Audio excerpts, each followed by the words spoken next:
Patrick in the army in 1972 and Cho, his girlfriend, traveled to Molokai and the Big Island, Hawaii.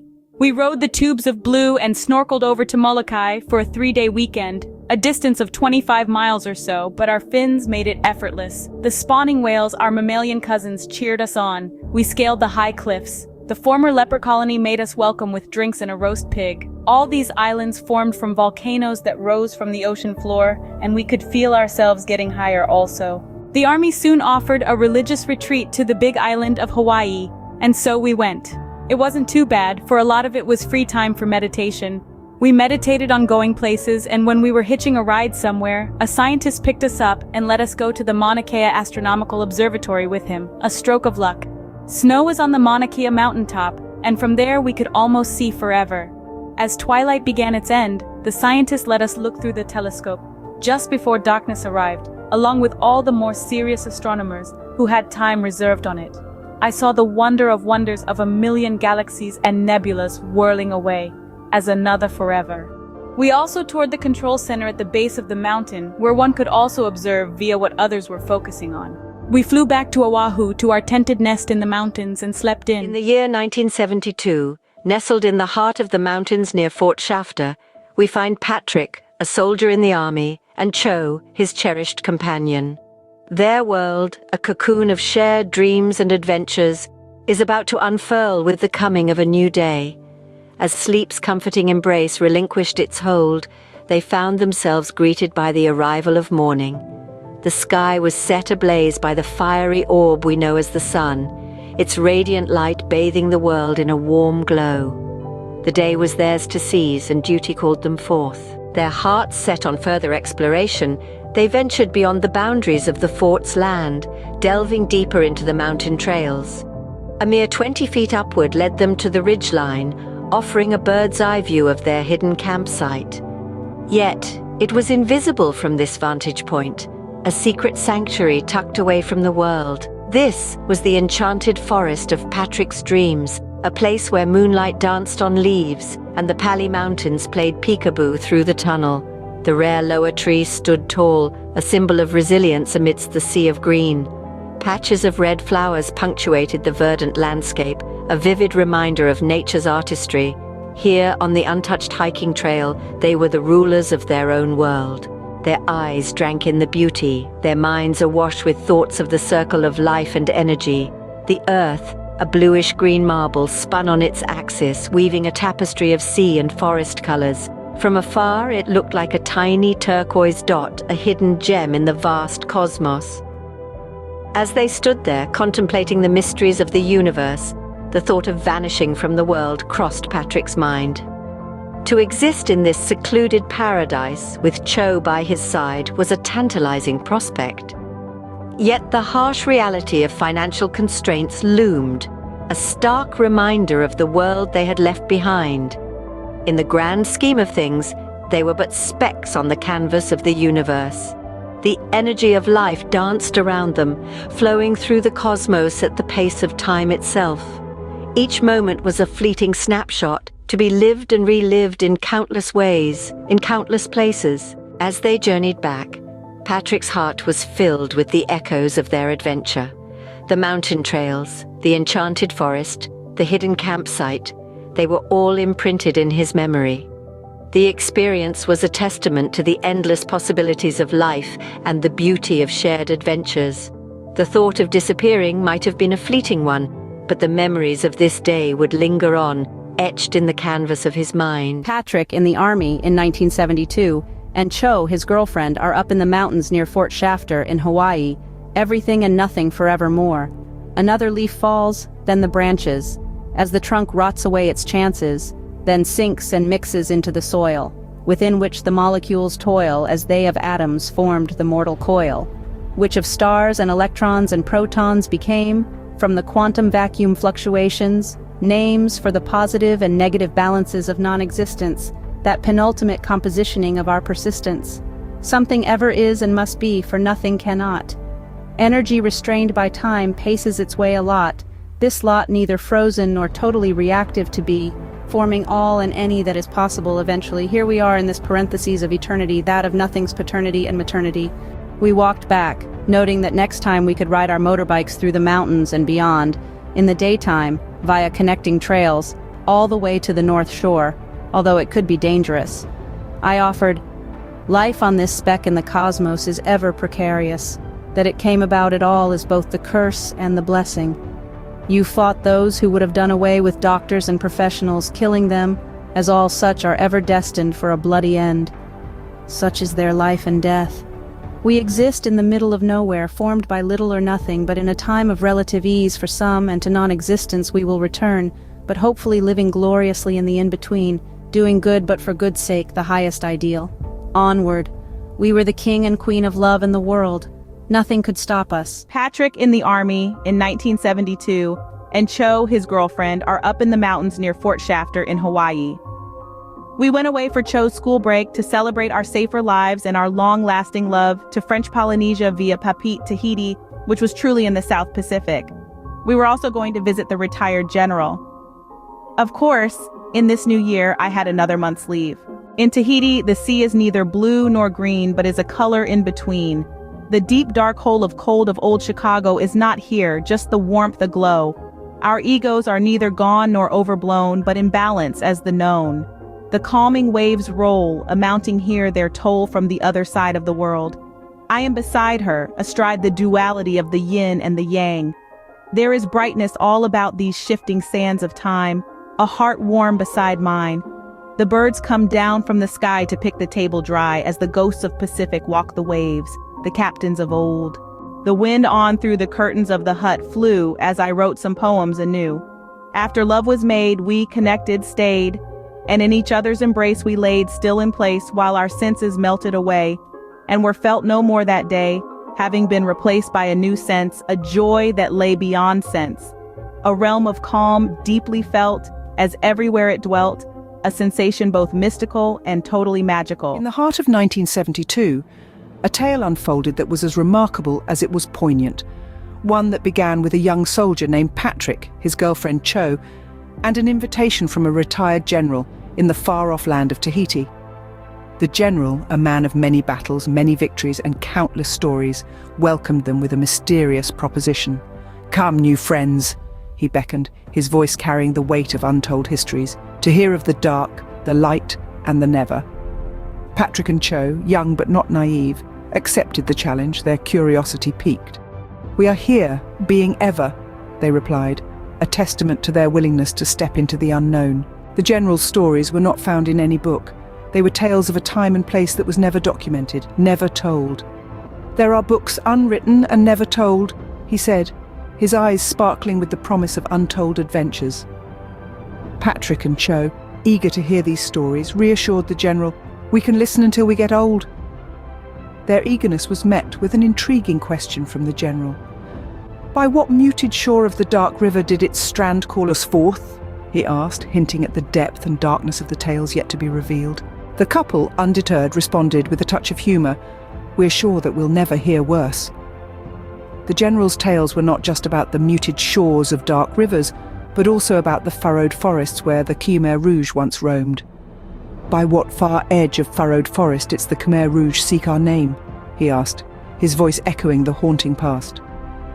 Patrick and Cho, intrigued by the general's words, asked, "O general, through what hazy depth of gloom hast thy warriors and thou tread and threadest?"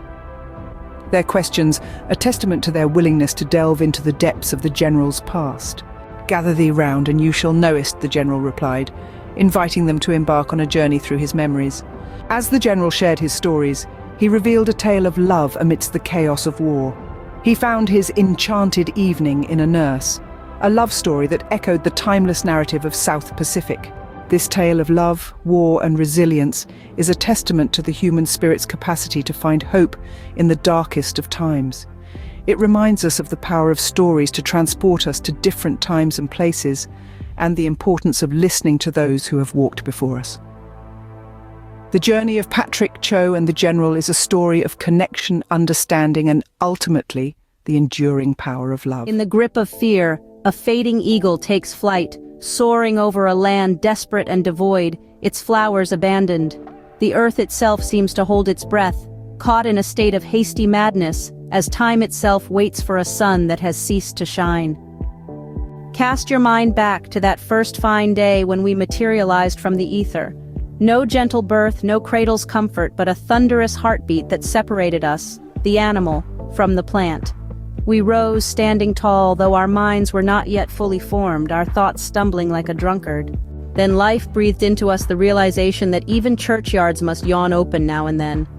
But in our current state, we are powerless, destined to fight until our deaths, our pleas for forgiveness echoing in the barren wasteland that peace has become. Each day our grip on integrity weakens, the essence of life seeping away. The grown men once robust and rigid have disappeared. Their silence is deafening, their absence rendering them meaningless. In the aftermath, we dream of understanding, of living long enough to die far from the river of perfumes. But for now, we live each day as if it's our last, surrendering our souls as we are surrounded by bodies that lie among us, that died among us. We look around, searching for the grown men, the old men. We once believed we were loved, but we've been betrayed, sold, lost. Should I seek refuge in the fading woods, scrambling over trails in search of my life? I will flee, flying over the leaves of yesteryears, crumbling at my touch. From this, I will emerge with a firm desire to laugh, love, and live. I will find solace in a hilly grove, near a swelling stream, surrounded by daisies, grass, and trees. I will evade the specter of death once more as the grown men approach, trying to see past the swift-moving figures of the human race. Even now, those men with their thunderous guns are silently succumbing to the strife. We live in a time that is almost sigh-worthy, rising only to meet our end. Can this be life? We bore our duty, we bled, we served. And during the lull of the monsoon rains, I drink to honor my life, with hope that dawns much like a Chinese painting, so real it feels surreal. Now, in the lovely month of April, we are dying. This is our time, our life. My bayonet gleams scarlet in death as yet another man escapes this horrid life. On a cloud of thought, we fly past their ways, carving out a life for ourselves. Those thoughts, once echoed with vigor, now wither with the wind. The forums that once teemed with life are now empty. As wrath takes hold, the mind wavers between emotion and intellect. The once vibrant cells of the brain where feelings used to surge now falter. Once, when he was young and fine, a shrill siren chilled with ill will. Houses crumbled, streets heaved, people wept and died. Others wished. Our recollections of war are steeped in sorrow, painted with the blood of the fallen, and etched with the scars of the survivors. The poem takes us on a journey through the horrors and the heartache of battle, reminding us of the cost of conflict. It explores themes of duty, betrayal, and the struggle for survival, all of which are as relevant today as they were then. The poem is a stark reminder that peace is a precious commodity, one that we should strive to preserve. As the curtain lifts, we find ourselves in a world draped in the aftermath of war. A world where the blight of conflict was so breathtaking, it made the sight of goodness even more precious. A world where the star of hope flickered dimly in the universe, visible through the plight of the brightest of souls. In this world, the thinkers thought, the dreamers dreamt, and even the hopeless held onto a shred of hope. It was a world where the loveless harbored hatred in a desolate wasteland, and the dying lived a lifetime amidst the ruins of their former lives. And then came the slush of doom, seeping over the landscape, belching contagion. The corrupt cried out as their lives snuffed out, leaving the Good Friday mourners to weep for humanity, for eternity. In the face of such despair, the silent men arrayed themselves, prisoners of their own making. Cautious Pilate pondered, and the star of hope continued to shine in the springtime of life, a beacon in the night of terror. In such a world, one might ask, how can I live? How can I die? There are other worlds after all, worlds where the grass is high and green on the far side of never, worlds where the sun shines, streams flow, and fertile meadows flourish. The soldiers, in their quest for such a world, moved slowly, making their lives last. Fighting flared on the border and everyone was in a hurry. Hurry death or hurry darkness. In the midst of it all, I found myself deciding. I chose to stare life in the face, indulging in a vast wonderland and wilderness of childish fancy and fantasy. I laughed louder, feeling no need to weep in pity for them or to cry for the scoundrels who would grasp at life from graves in war. It was then that I saw the life, the awe, the infinite, the good, and my end. I saw where my youth and laughter could go. I lived and died to be free. my mind took no mind. Yes, it was good to be loved then, to be young again. In summary, this journey through the aftermath of war offers a poignant exploration of the human condition. We've traversed a world where hope shines dimly amidst the ruins, where silent men become prisoners of their own making, and where soldiers move slowly in their quest for a better world. We've seen the slush of doom seep over the landscape, and we've laughed louder in the face of despair. This is a tale of life and death, of love and hatred, of hope and despair. It is a story of humanity's resilience in the face of unimaginable adversity. A story that reminds us that even in the darkest of times, the star of hope continues to shine, guiding us towards a world where the grass is high and green on the far side of never. Have you ever wondered what it feels like to drown in love? To be so engulfed in the ocean of affection that you become one with its ebb and flow? Imagine drifting in its sea, crossing vast oceans brimming with good emotions. Picture yourself floating down through deep caverns, soaring and plunging through a space where thoughts hold no dominion. Weightless, boundless, immeasurable, in a poetic land teeming with countless pleasures. Here you become almost invisible, shedding your physical form, choosing to remain intertwined even when the slightest movement requires an effort that you simply don't possess. In spirit you merge into one, ghostly phantoms, specters with human powers known only in myth. You find yourself lying awash on a shore created by your love, your senses shining eternally like the sun, a scarlet flame above, as beings quenched in the sea of love. As you lay on this shore, the rhythm of love pulses within you, in the paradise of lovemaking. You ride upon the waves, receding and returning, drenched with liquid peace, fulfilled. Wavelets from the soul's ocean of emotions sweep through you, echoes of the storm's mighty swell, vibrating and cleansing. These waves seem to emanate from within you, yet they surround you, relaxing you. As you kiss, rivulets run back into the sea, each drop tingling as it finds you in caress, then another, and yet another drop shivers its way over you in a cascade. All the while you remain connected, immersed in the romantic afterglow. The water sinks into the sands, half drying before becoming wet again, the moisture rising up into the air in one fluid motion toward the sun. Then, a final whisper of watery sensation calls you back into the sea. To summarize, this is a story of love so profound it transcends the physical, becoming a spiritual journey. It is about the bliss of becoming one with each other and the universe, about the tranquility that follows the storm of passion. It is about the ebb and flow of emotions, the rhythm of love that pulses within us. It is a tale of lovers lost in their own world, a world where they are the sun, the sea, and the shore. So the next time you think of love, think of it as an ocean, vast and deep, filled with good emotions. And remember, love is a journey that takes you deep into the sea, only to bring you back to the shore, time and time again. Any problem, Alice? Cho inquires, her voice a soothing balm. There's a grand and beautiful view up there. We have peace and quiet, with a table and food. Alice hesitates, her heart pounding as she reveals her secret. Yes, the problem is that I like Patrick. He's always helped me with my work and is trying to get me a job. Cho, ever the perceptive one, nods. I know you like him. I could tell as soon as I came along. Alice confesses her past. I wasn't ready then anyway, but I was more and more drawn. I'd pretend to sleep in the computer center to lean close to him, and I'm sure he knew I wasn't really asleep. It felt great, but I was all involved in schooling. Cho acknowledges Alice's past relationship with Patrick. I know, you were his friend from before I arrived. Alice, however, has a bigger confession to make. The big problem is that I love Patrick. Cho's response is unexpected.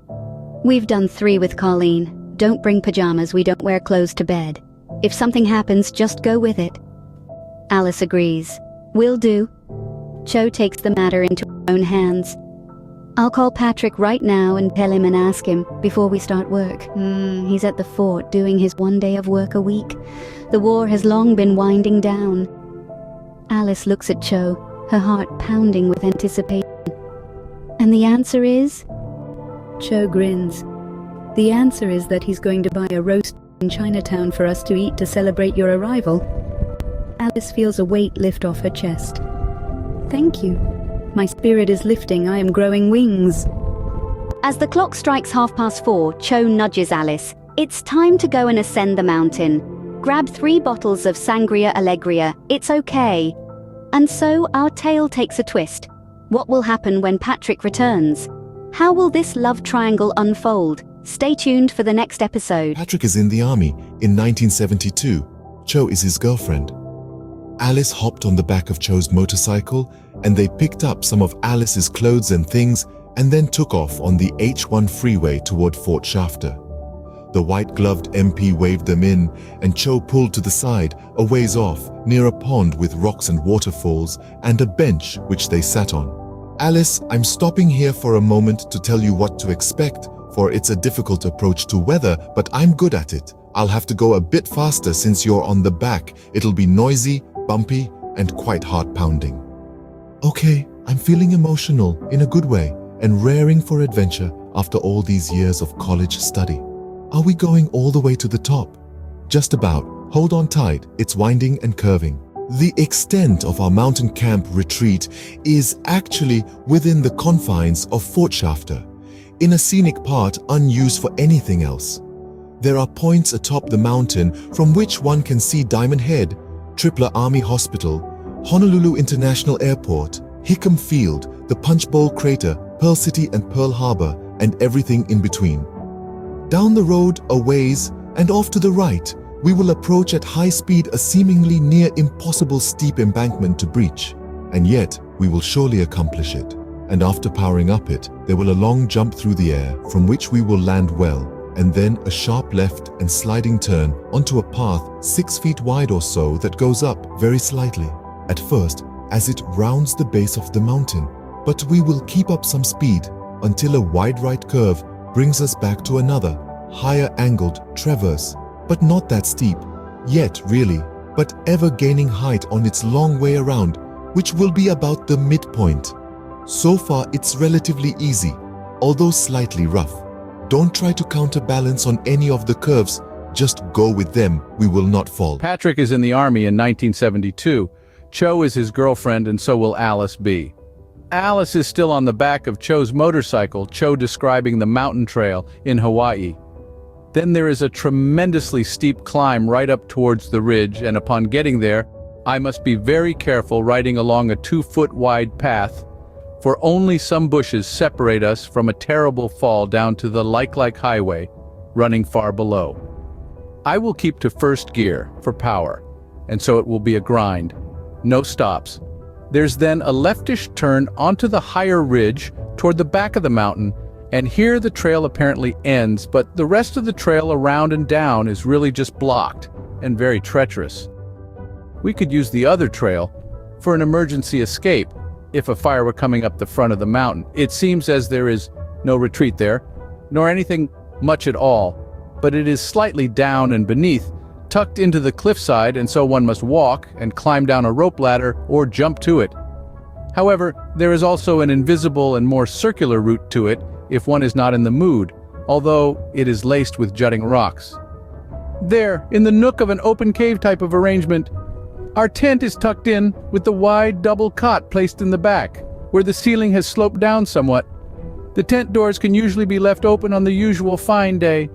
There is a slight grassy lawn out front with enough room for lounge chairs and a table, and beyond that is a sheer drop, so be careful. The view faces toward the airport and its reef runways jutting out into the Pacific. Well, I'll be damned, Alice replied. That's what I call living on the edge. What a wonderful arrangement. You can do this ride with me on the back? I could do it in my sleep, and I've done it with a load of stuff on the back, nearly as heavy as you. Nearly? I'll go a wee bit faster. We'll start in a moment or two. Begin with a tale of 3, each character unique in their own way. Meet Patrick, a military man stationed in Hawaii in the year 1972. He's no stranger to discipline and order, yet finds solace in the serene beauty of the island paradise. Then we have Alice, a free spirit with an adventurous heart, always ready to embrace the thrill of the unknown. Her zest for life is infectious, and she's the kind of person who can turn a mundane day into an unforgettable memory. Completing our trio is Cho, a native of the island, as wild and untamed as the land she calls home. She's a motorbike enthusiast with a love for the open road and the wind in her hair. One day, Alice hops onto the back of Cho's motorcycle, and they take off on an adventure.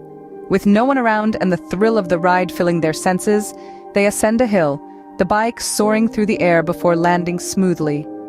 As they near the summit, they are greeted with a breathtaking view, the mountain chain stretching out before them, a testament to the island's raw, natural beauty. Cho steadies the rope ladder, ensuring Alice's safe descent. Later, they find themselves at a dinner table set on a porch built of reddish wood, the design reminiscent of Oriental architecture. It's here that Patrick joins them, a warm welcome extended as he embraces both Alice and Cho. Alice's words resonate in the air, a poetic comparison of their trio to the sun's journey across the sky. Patrick carves the duck and pours the drinks, extending an offer of home to Alice, a far cry from her previous sleeping arrangements behind rolled-up gym mats at the university. As Alice takes in the view from this elevated point, she's overwhelmed by the grandeur of the scene. The birds flying below them, the clouds seemingly within reach, and the intoxicating feeling of being above and beyond the chaos of the world below. This is their story, a tale of friendship, adventure, and finding a place where one truly belongs. Three souls, each with their own journey, coming together to create a narrative that's as captivating as it is inspiring.